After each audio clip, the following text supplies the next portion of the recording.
Hello students, I am Pooja and welcome back to our YouTube channel Ashish Tiwari. Through this channel, we are presenting you a video lecture series of the subject Public Administration in India. And as you all know, this is the second video of the video lecture series because Unit 1st has already been uploaded. So if you haven't watched the Unit 1st, I would highly recommend you watch that video because if you don't understand Unit 1st, you can't understand Unit 2 too. Okay? So this is for BA Honors Political Science subjects and BA Honors program students who have this subject in their syllabus semester 1st and 4th, and this is your DSC subject, disciplinary specific course subject. Okay, so public administration in India. So if you are from DU Seoul, NCWEB or any other university which has this subject in the syllabus, then this video series is for you. No matter which state, which university you belong to, this is a syllabus universal to every university. So if this subject belongs in your syllabus, then these videos are made for you. We have already discussed Unit 1st, in which we discussed many structures of civil services, what IAS, IPS, PMO, secretariat, इन सब का काम क्या होता है, ये क्या role play करते हैं हमारी डेमोक्रेसी के अंदर, हमारे पॉलिटिकल सिस्टम के अंदर. हमने इनिशिएटिव्स भी देखे, एडमिनिस्ट्रेटिव रिफॉर्म्स के अंदर क्या क्या इनिशिएटिव्स लिए गए हैं, उनके क्या क्या इम्पैक्ट रहे हैं, ये हमने पूरा पार्ट यूनिट 1 के अंदर कंप्लीट कर लिया है. So today we will discuss unit 2 which is decentralisation and local self government. ठीक है, तो आज हम रूरल एंड अर्बन एरियाज़ के पॉलिटिकल सिस्टम को जो है डिस्कस करेंगे. सिविल सर्विसेज वहाँ पर कौन सी इंक्लूड होती हैं वो डिस्कस करने वाले हैं. PRIs, पंचायती राज इंस्टीट्यूशन, पंचायती राज सिस्टम क्या होता है और कैसे पब्लिक पॉलिसीज़ जो वहाँ पर इंट्रोड्यूस की जाती हैं वो कैसे यूज़ होती हैं. So without wasting any time late us get started. First of all let us understand the meaning of rural and urban areas. Rural area यानी कि गांव का एरिया जहाँ पर ज़्यादा टेक्नोलॉजीज, जहाँ पर ज़्यादा सुविधाएं नहीं अवेलेबल होती हैं. And urban areas are the cities, शहर जहाँ पर जहाँ पर पब्लिक एडमिनिस्ट्रेशन अच्छा है, जहाँ पर जो सिविल सर्विसेज हैं वो हर जगह अप्लाई होती हैं, जहाँ पर हर एक पोस्ट के ऊपर एक जो है सिविल सर्वेंट अप्लाई किया जाता है, उनको रखा जाता है. तो यहाँ पर इनका मीनिंग ये है as in the public administration system. India एक वास्ट और डाइवर्स कंट्री है. बहुत सारे ऐसे गांव हैं जो शायद आपको और हमें नहीं पता, जो गूगल मैप पर भी नहीं है, but they exist in reality. तो ये बहुत ही वास्ट और डाइवर्स कंट्री है. ठीक है, एक इतनी बड़ी पॉपुलेशन को एडमिनिस्ट्राइज करना यानी कि उनके लिए सर्विसेज प्रोवाइड करना जियोग्राफिक एरिया के अकॉर्डिंग नहीं हो, मतलब कि सेंट्रल और स्टेट गवर्नमेंट से अकेले इतना सब कुछ नहीं होगा. ठीक है, क्योंकि एक ही गांव के अंदर, फॉर एग्जांपल हम राजस्थान का एग्जांपल ले लेते हैं. ठीक है, स्टेट गवर्नमेंट के होते हुए भी बहुत सारे ऐसे गांव हैं जहां पर अभी भी पानी की कमी होती है. ठीक है, बहुत सारे गांव के अंदर पब्लिक सर्विसेज जो है नहीं इंट्रोड्यूस की गई हैं. अभी भी वहाँ के लोग बिना चीज़ों के रहते हैं. बिहार के अंदर बहुत सारे ऐसे गांव हैं जहाँ पर दूर दूर तक कोई पुलिस स्टेशन नहीं होता, लोगों को अपना प्रोटेक्शन खुद करना पड़ता है. ठीक है, तो बहुत ही बड़ी पॉपुलेशन है और सेंट्रल और स्टेट गवर्नमेंट अकेले इतना सब कुछ नहीं कर पाएगी.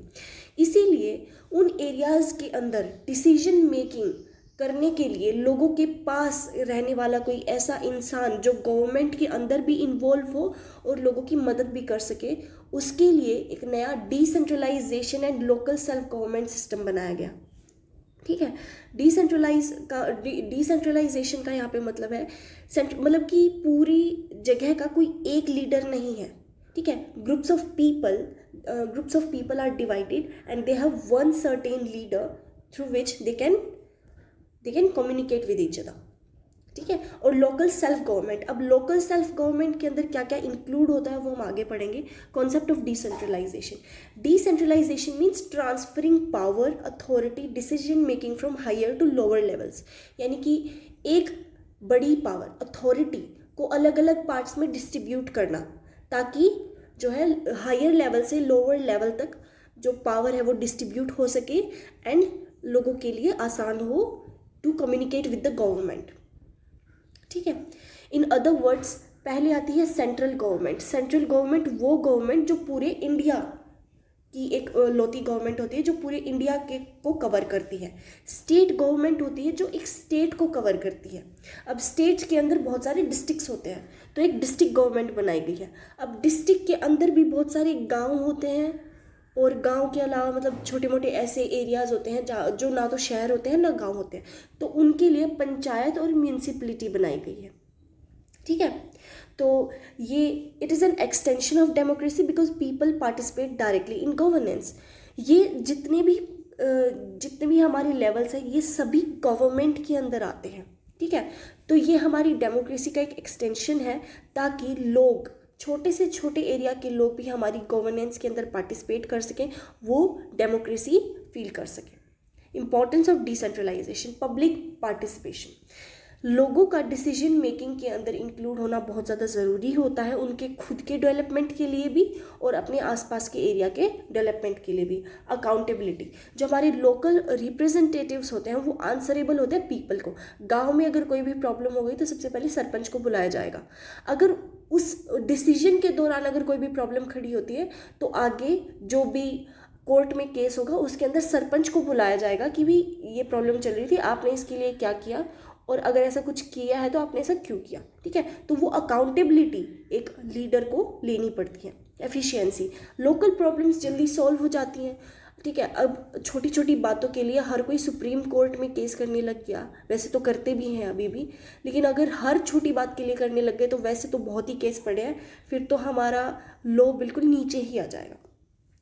तो एफिशिएंसी बढ़ाने के लिए इसे डिवाइड किया गया है। स्ट्रेंथनिंग डेमोक्रेसी, डेमोक्रेटिक वैल्यूज़ को एक ग्रास रूट लेवल तक, छोटे से छोटा पिछड़े से पिछड़े गांव के अंदर भी डेमोक्रेटिक वैल्यूज़ होनी चाहिए, अपना डिसीजन खुद लेने की वैल्यूज़ होनी चाहिए। इक्विटेबल डेवलपमेंट, मतलब कि जो इक्विटेबल डेवलपमेंट का मतलब है कि भी जो सरकार हमारे लिए स्कीम्स निकालती है वो हर जगह पर पहुंच सके।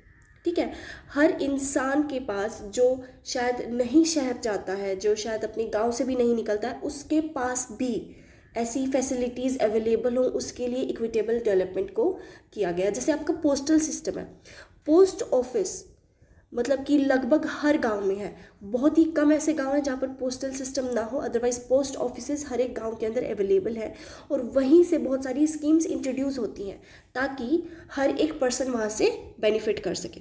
Approaches of studying decentralisation, political approach बहुत इंपॉर्टेंट होता है क्योंकि पावर और डिसीजन लोगों तक पहुँच पाते हैं। पहले जब मतलब रिसेंटली जब नया नया डेमोक्रेसी इंट्रोड्यूस हुआ था, जब डिसीजन मेकिंग लोगों के पास आया था, गांव के लोग अवेयर ही नहीं थे ऐसा कुछ होता है, and they were not even interested. क्यों? क्योंकि उनके पास वो चीज़ नहीं हो रही है, उन्हें उस चीज़ का हक नहीं मिल रहा है, so they are not involve and they are not interested. For which the government did is, हर एक गाँव के अंदर एक वोटिंग सिस्टम होगा, हर एक पर्सन को अपना वोट चूज़ करने का हक दिया जाएगा। ठीक है, अगर कोई पैसे दे के भी ले रहा है, अल्टीमेटली वो चॉइस कर रहे हैं कि हमें पैसे में वोट देना है। ठीक है, तो it is all about their choices. Administrative approach, tasks and services are delegated to lower levels, जितनी भी टास्क और सर्विसेज हैं वो हर लेवल तक प्रोवाइड की जानी चाहिए। ठीक है, फॉर एग्जांपल पुलिस है, पुलिस अगर गांव में कोई दंगा होता है तो पुलिस गांव में आएगी। ठीक है, आपके अगर आप किसी गांव से बिलोंग करते हैं या फिर आपकी फैमिली होम वहाँ पर है तो आपको पता होगा कि आजकल पुलिस का जो एक्सेस है वो हर जगह पर होने लग गया, पेट्रोलिंग भी रात को वो गांव में करते हैं। ठीक है, तो ये एक एडमिनिस्ट्रेटिव अप्रोच होगी तो कि जो टास्क और सर्विसेज है वो हर एक लेवल तक डेलीगेट होना चाहिए। Financial approach, local bodies are given financial resources, local bodies जो हैं उनको फाइनेंशियल रिसोर्सेज प्रोवाइड किए जा रहे हैं। क्यों? क्योंकि अगर जब तक सरकार को पता ही नहीं है कि किस गांव में क्या प्रॉब्लम है तब तक सरकार कुछ नहीं कर पाएगी। लेकिन जैसे ही सरपंच ने बताया कि हमारे यहाँ ये प्रॉब्लम फेस करनी पड़ रही है, इस स्टेट में ये प्रॉब्लम चल रही है, वहाँ से गवर्नमेंट की एक रिस्पॉन्सिबिलिटी बनती है that as a democratic country, as a government वो हमारे लोगों की हेल्प करे। Social approach, participation of all sections of society, knowledge बढ़ती है तो आप लोग जो है पार्टिसिपेट भी करेंगे अलग अलग ट्रेडिशंस के अंदर, एक अपनी सोसाइटी को एज अ होल आप जानेंगे so that's the whole perspective of it. Types of decentralization. अब डिसेंट्रलाइजेशन भी काफ़ी टाइप की होती है, and mainly there are 4 types of decentralization. First is political decentralization, यानी कि पावर को इलेक्शंस के थ्रू ट्रांसफ़र करना.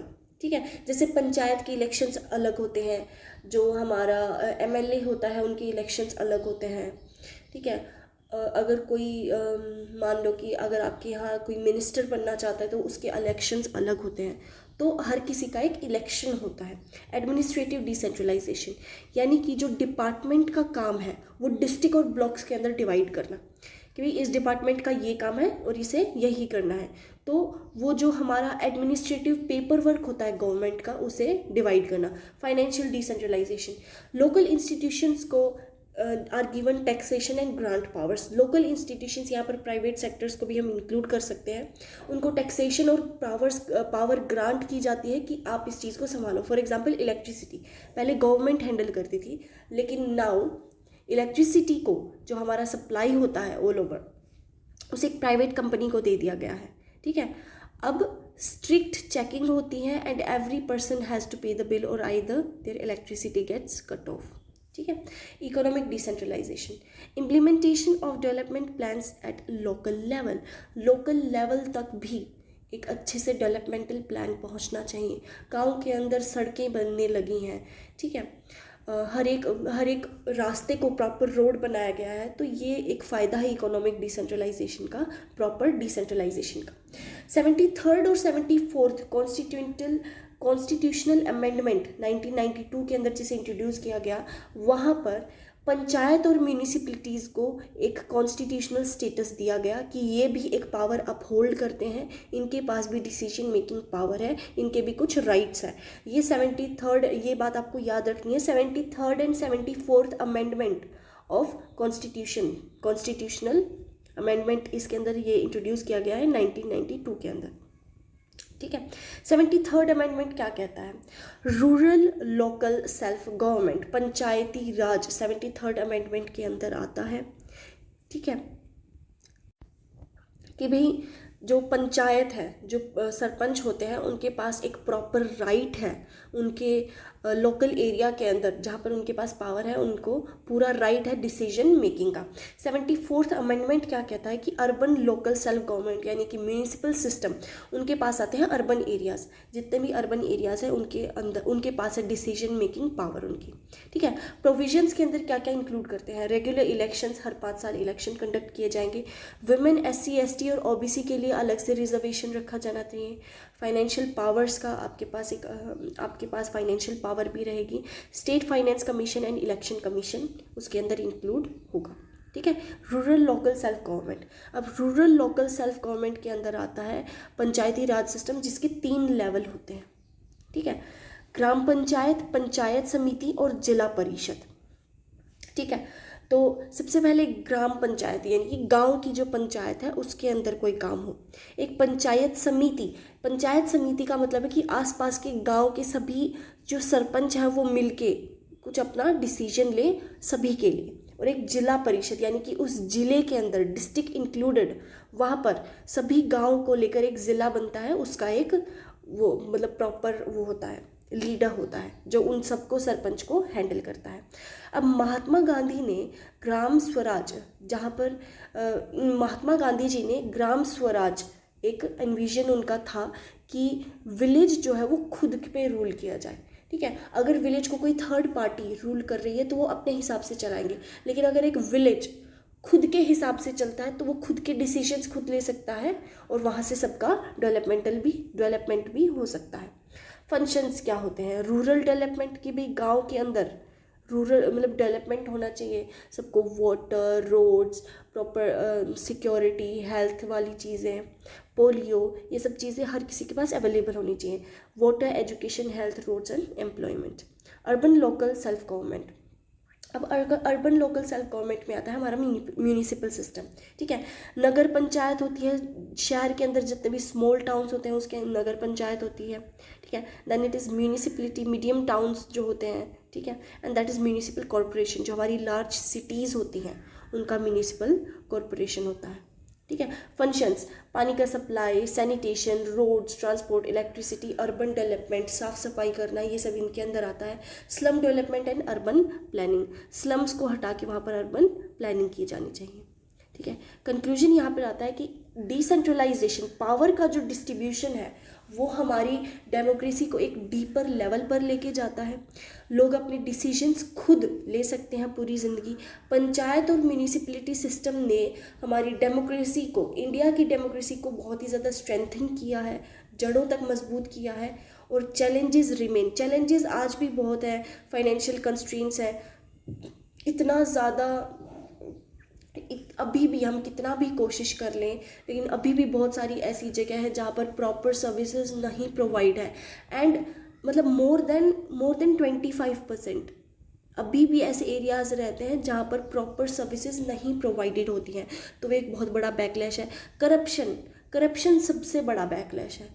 मतलब कि ये शायद 25% होकर 10% से नीचे होता अगर करप्शन ना होता, तो 10% से भी नीचे होता ये, और वो भी बहुत जल्दी कवर हो जाता। लेकिन क्योंकि करप्शन है तो इसीलिए मोर देन 25% एरियाज़ आज भी ऐसे हैं जहाँ पर ना तो डेमोक्रेटिक वैल्यूज़ हैं, ना उनके पास सर्विसेज प्रोवाइडेड की जाती हैं।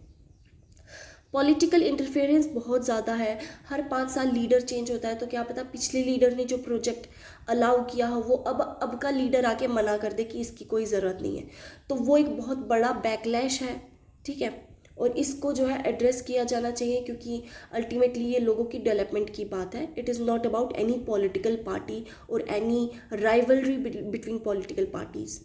It is all about the people you work for. Let us get started with second unit, PRIs, Panchayati Raj institution and implementation of public policies.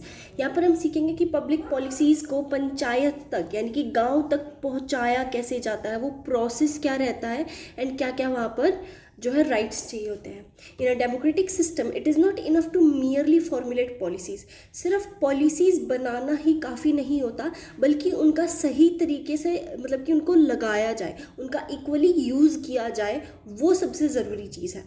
India जैसी बहुत बड़े कंट्री के अंदर सबसे जो एक इफ़ेक्टिव मीडियम है लोगों तक हर एक स्कीम को पहुंचाने का, वो है Panchayati Raj institution and local bodies के थ्रू, ठीक है। These institutions act as a bridge, ये एक ब्रिज की तरह काम करते हैं गवर्नमेंट और पीपल के बीच में।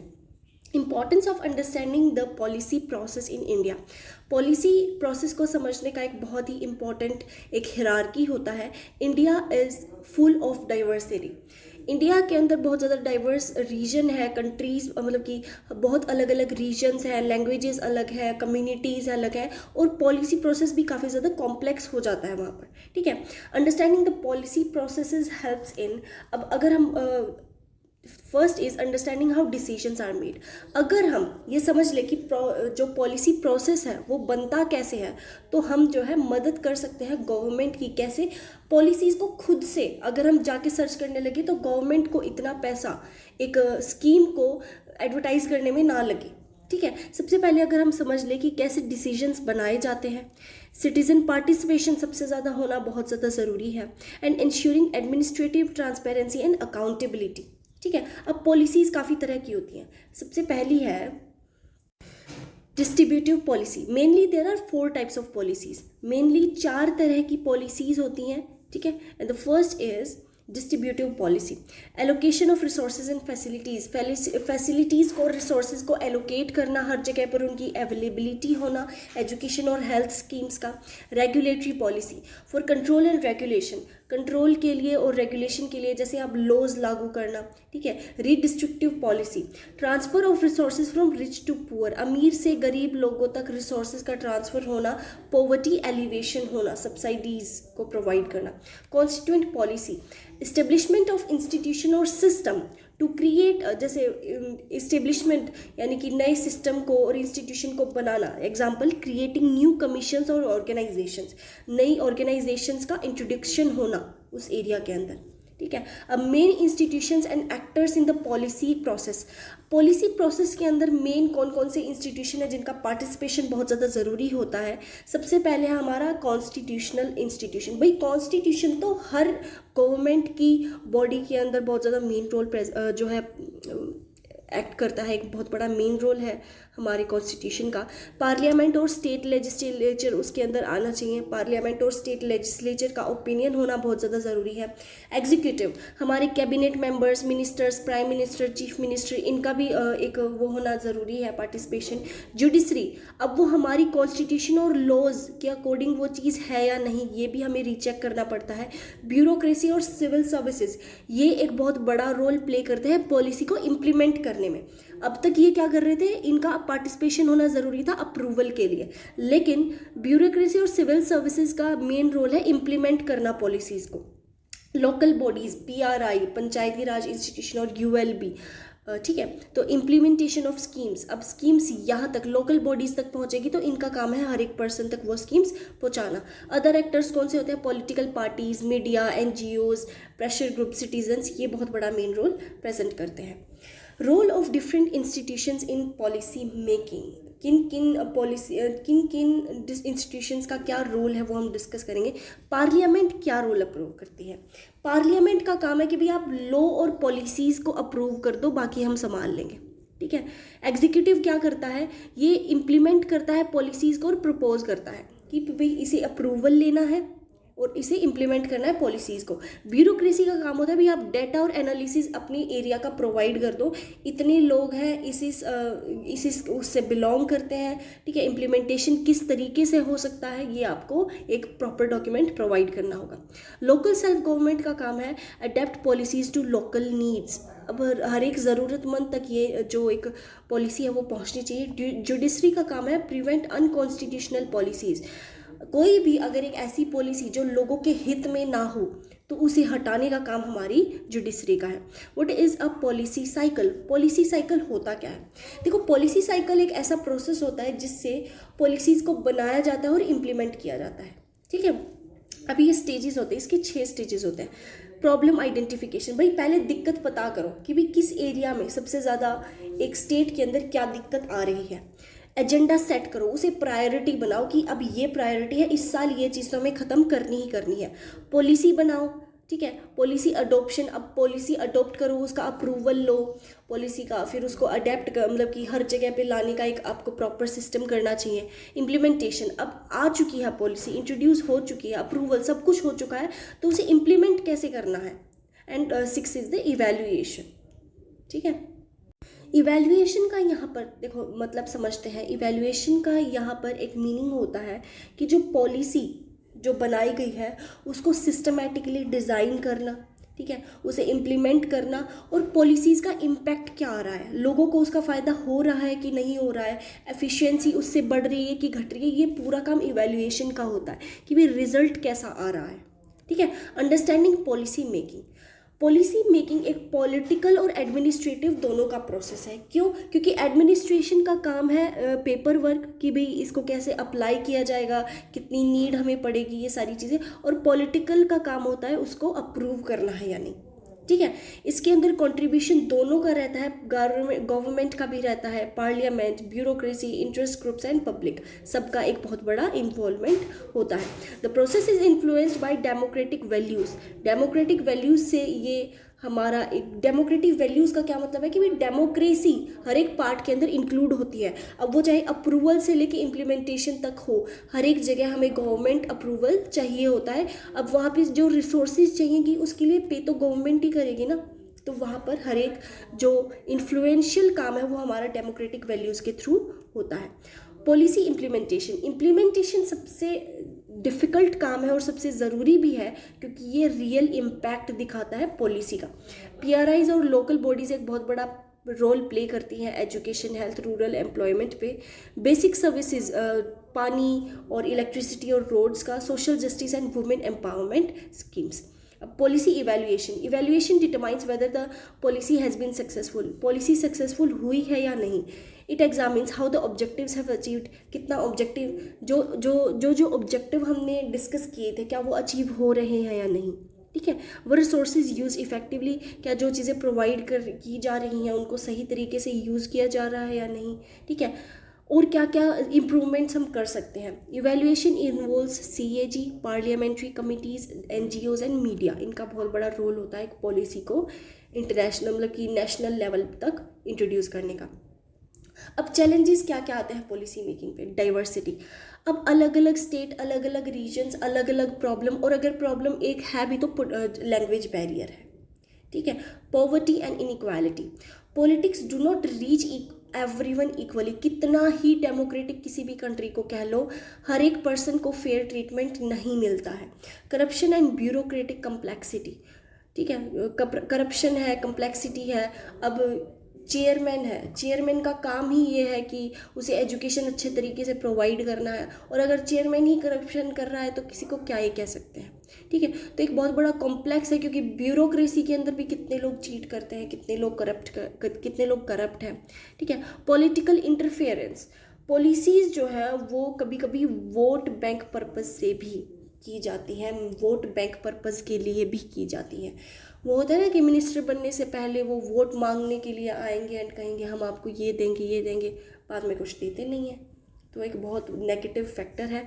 Lack of financial resources, financial resources की कमी है। फाइनेंशियल रिसोर्सेज अगर इनफ है भी तो करप्शन इतना है कि फाइनेंशियल रिसोर्सेज कभी हो ही नहीं सकते, ठीक है। पॉलिसी तभी सक्सीड करती है जब वो लोगों तक पहुंचती हैं, पेपर तक पहुंचने से कोई फ़ायदा नहीं है। PRI और लोकल बॉडी सबसे ज़्यादा इफ़ेक्टिव मीन्स है इम्प्लीमेंटेशन का। Decentralization makes policies more practical and people centric. Decentralization से पॉलिसीज़ जो है वो काफ़ी प्रैक्टिकल और पब्लिक सेंट्रिक रहती हैं। फ्यूचर चैलेंजेस क्या क्या आएंगे। इंश्योरिंग ट्रांसपेरेंसी, हर जगह पर ट्रांसपेरेंसी वो नहीं दिखा सकते, क्योंकि दिखा देंगे तो करप्शन का पता लग जाएगा। फाइनेंशियल एम्पावरमेंट एंड अकाउंटेबिलिटी, ठीक है। और यहीं पर हमारी वीडियो समाप्त होती है। आई होप आपको यूनिट सेकंड का हर एक पार्ट अच्छे से समझ आया होगा। If you have any sort of doubt you should write it in the comment section and we will definitely reply to that, okay. So अगर आप किसी भी यूनिवर्सिटी से बिलोंग करते हैं and mainly from DU Seoul NCWEB, then you can join our WhatsApp and Telegram channel जहाँ पर daily updates दिए जाते हैं। और and that's it for today's video.